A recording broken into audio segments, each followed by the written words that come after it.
So Anne in the pantheon. Anne, my mother in this life, who was my daughter in a previous life, the firstborn of myself and Arctica.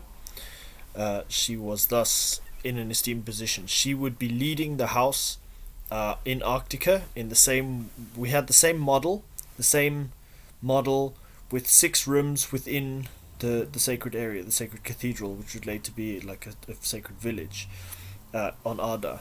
So she would be the head of these 6 houses of her siblings, and then later I went on to create Arda, and with Arda, and Arda was the head of those 6. And now Arda is our keeper of the hearth, as you know. So Arda represents us to all of the family, all of the ancestors, all of the gods.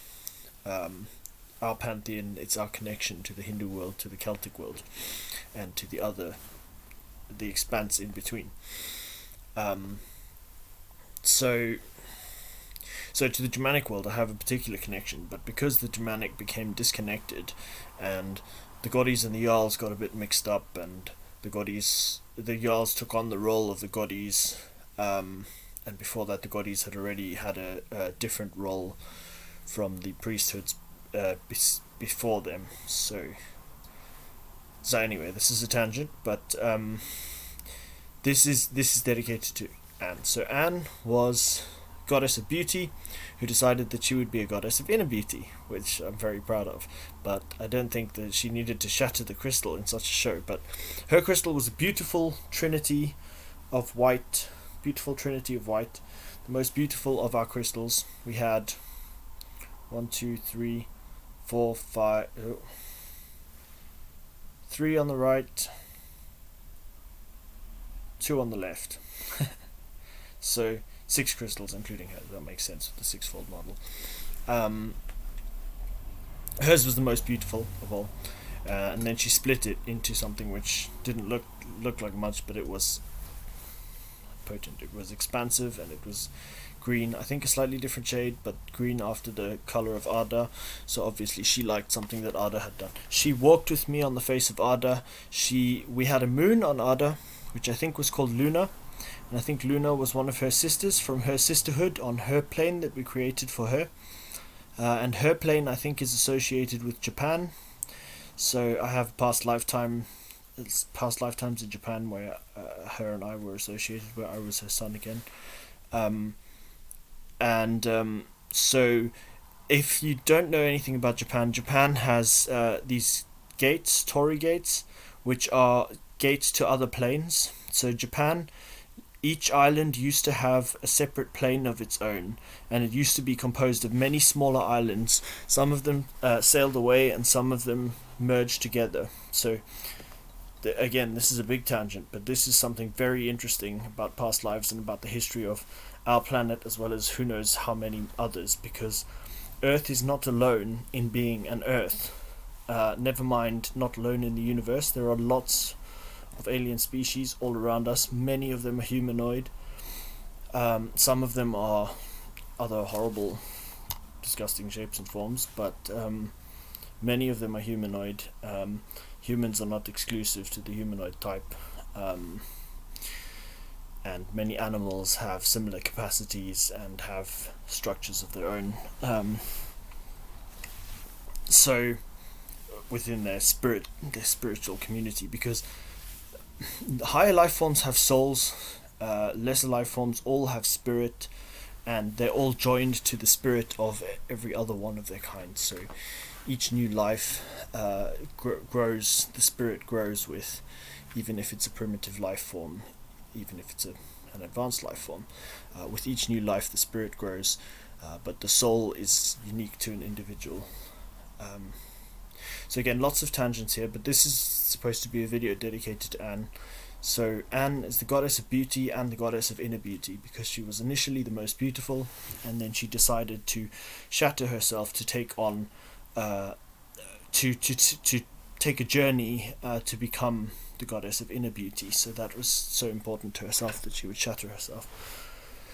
I was initially opposed to shattering the crystal, so Arctica persuaded me, and she shattered the crystal into dust, and then it grew into these minor crystals, lots of minor crystals, lots of green crystals, spanning the distance from the Elvish crystal to Arda, and Slaneshi and then Arda. So yeah, that's a little bit about Anne. She's very beautiful. I walked on the face of Arda with her, so whilst Arda was a little girl and was creating her own world, Anne was there walking on the beach with me. That's the only memory I have of being in person form, in human-like form, on Arda, because most of the time on Arda, whilst I was creating with her, I was weaving my vines in serpentine form with the 3 serpent wives I'd taken with me on the coracle. So we had a coracle, and the coracle was the way we weaved our way through the warp initially until we arrived there, and then we were weaving on the land the materium that we'd pulled from the materium or the immaterium. It's the materium of the warp. The warp is a tangible material thing. Now again, Warhammer has a lot of lore that relates to our view of looking at the world. So we have an immaterial, they have an immaterial, we have an immaterial, but we have a warp which is not strictly immaterial. It's just the realm of arcanists, so it's material for the arcanist. So in person form we can make our way through this warp, and so we sailed our way across it, and we pulled a materium called Sif from the seas, from the celestial seas, and this Sif was the planet that Arda belongs to, and our journey there was brief. We weaved the jungle across the face of Arda. Arda is like Ireland, similar position to the Emerald Isle, but she's from a separate planet where animals reign and there are a few humans. And its history was kind of parallel to the Earth, so it was kind of what Earth would have been if it hadn't been taken over by the humans. So I remember I visited her once, and we had news report of herds sailing across the sea to Zealand from the continent, which is there in Denmark. I thought it was in Holland, but maybe this form was in Holland because the Earth had taken a slightly different past. But anyway, this herd swam across the sea to Zealand, and they would make this journey every year. They would swim there and they would swim back. It was quite impressive, but I was confused at the time because I wasn't properly situated. So I, because it was in this past lifetime, and so I'd visited this supernatural plane, and I'd been perplexed at the lack of humans and been like, no, this is not right. But it was right. It was just a different, a separate reality, a separate, a parallel, and a parallel which I very much enjoy because I love the animal world. And of course, cows are one of the animals that is higher than humans in the karma ladder in Hinduism. The cows and the tigers and the elephants are higher than the humans, and then the humans have a complex caste system which complicates the position of a human in relation to any animal. And of course, dogs are just below, but that's the usual mongrel dogs you get in India, so whether the other breeds and the wolf varieties are higher is likely. Yeah, many tangents, but yeah, so Anne, God of Beauty, very beautiful without, beautiful within. What else can I tell you about her? We went back to, so I was I faced a very negative fate at one point in this past lifetime, and I was taken back to Arctica by my mother, who's my daughter in past life, and that was the last time I saw Arctica. But there I was in Arctica as a child, and I was just enjoying the snow the same way when I raised her. She had enjoyed the snow there, and the Arcanist wife of mine, Arctica, was inside the Arcane Cathedral inside Arctica, and she came and shouted at us, stop playing in the shit, because she didn't, the snowdrops had turned to snowflakes, and she didn't see it as any modern shit. She thought we were playing in the dirt, but it was heavenly snow. It was snowflakes, you know. Snowflakes are associated with the heavens and with times like Yule, Christmas, if you like. Um, um, but yeah, there were snowdrops at first, and then they turned to snowflakes whilst Anne and I were playing in the snow. So she made the snowflakes. So that was unique to her in our plane, in our little creation. And yeah, we went for swimming lesson, and I reckon the world I created for her was generated in that swimming lesson. So we jumped into the sea in Arctica, and it was warm for us, even though Arctica, you know. So Arctica is supposedly a lost continent that was formed 100 million years ago or so. In the north, from a Siberian plate and from the plate that's now Greenland and parts of Canada. So Arctica was a continent, but our Arctica was a small arcane cathedral, and I will draw a map of it at one point and upload that. And I have another memory of a map of Arctica where it was a homestead. It was a village. So there was a little village, and I had 3 wives. At the Arctica, I remember more clearly, there was just one wife, who I think was my first wife from the original homestead of Arctica. I don't know what happened with that, but yeah, by the end of it I had this one, and we made beautiful things. But yeah, I long for both of the homesteads of Arctica, especially the one I remember, but also for the little village on the ice, little village on an icy rock. So, but yeah, Anne, what else is there to say about Anne? Obviously, she's my mother this lifetime. She doesn't know or acknowledge these past lives yet, but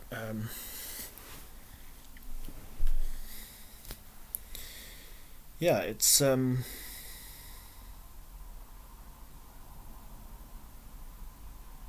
yeah, goddess of beauty, goddess of inner beauty. There's a lot to be said in that. Beauty is the thing that I associate with the blue flame specifically. So different colors of fire, black fire I might have mentioned, I associate oneness with, and that's the facet of the god, of Allah, or of any other god that takes on that aspect of oneness. Obviously also the Ahura Mazda does. And I think that we've had fire shrines in various countries, in Japan, in Arabia, in Iran, and I'll go into all of that in more detail. But I think I am specifically a blue flame from the star Sirius, and blue flames, yeah, have this association. So Sirius B has transitioned to a red star, and then to a white star, to a big red star, and then to a smaller white star. But Sirius A is still a blue star, which astronomers say will have the same fate, but astrologers probably think of it more in the way it's always been thought of, because it's always been to us a blue star.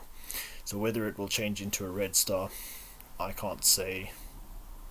I think our knowledge of the stars is very limited, and so where other Hindus who I respect, like Sadhguru, will say it's just a dumb big rock about the stars, I disagree. I have a more traditional Hindu perspective. Vedic astrology is very useful because it understands the spirit of the stars, whereas Babylonian astrology was more mathematical. So Babylonian astrology couldn't predict jumps in the stars, which I think exist. I think stars move in a lively way. I don't think the mechanical view of the world that the deists have passed on to us is accurate, and I think we should stop assuming things based on our very limited scientific knowledge. So anyway, I think the blue flames are associated with beauty. The Vanya of Norse mythology, strike a chord there. The creators of the elves, the gods of true form. If you kind of look at Norse mythology in a systematic theological way, then they are the gods of true form. They are the gods of beauty. And that's what I think is associated with the blue flame. So though Anne's crystal was white and Trinitarian in form, it was the true form of a blue flame, to my view. So she was very similar to me in that way. So Arctica and I,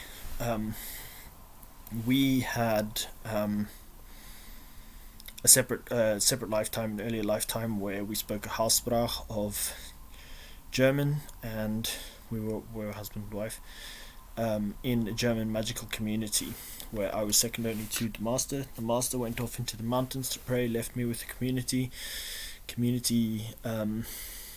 Wanted to kind of democratize and things. I kind of left them with that. I closed off the upper section of my tower and left the lower section of my tower to them to have their democratic way with.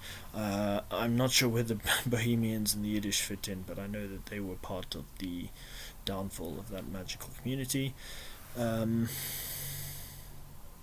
But anyway, this is not a time for vendettas. This is a celebration of Anne. So yeah,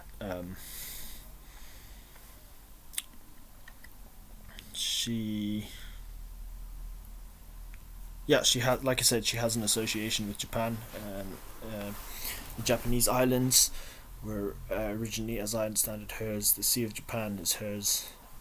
So that Sea of Japan, in my view, the Earth was originally the Earth. I'm not a flat Earth theorist, but I think the world was originally flat, and the Sea of Japan was what we call the Pacific now. So it expanded somewhat when the when Americas were added, because the Americas were added, in my view, as a second chance place when so various movements happened. A lot of the old world in Hindustan went under. The European civilization sunk in the Great Flood, and that's where the Atlantis legend comes from, because high civilization sank to the depths of the sea, and the arcane civilization was preserved there, but the mass of life, the whole mundane was sunk. It was destroyed. It was obliterated. I don't think that's what happened in the East. I think people were consumed in war and fire, but I don't think there was a great flood. India side, I think it happened differently there. A lot of people crossed over to the other side, either through death or willingly, in life through arcane means. And that other side I call Pikistan. This video is much longer than I expected. I might make a separate video for Anne. This video can still be in Anne's honor, because she's led me to talk about all of these things, but I'll make a separate video for the Pantheon playlist, and this one can be general background. So I might go on, just make it 20 minutes. Yeah.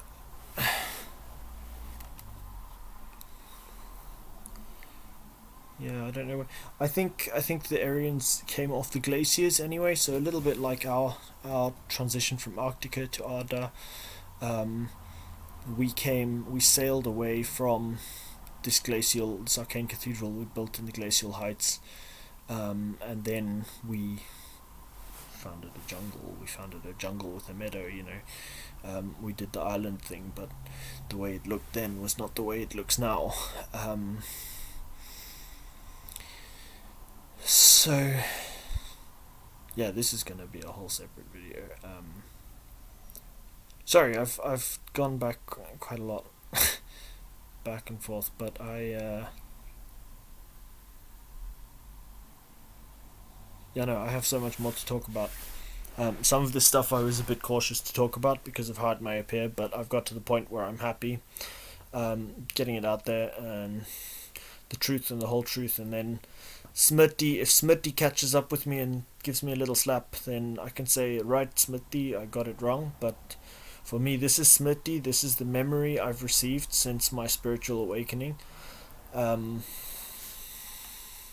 yeah, I'm preaching the good news. So in my own way, in my own very interesting way, because again, we don't believe humans are evil, and we don't believe that the spirits are all fictional. We believe myths are to be held high and still of value today.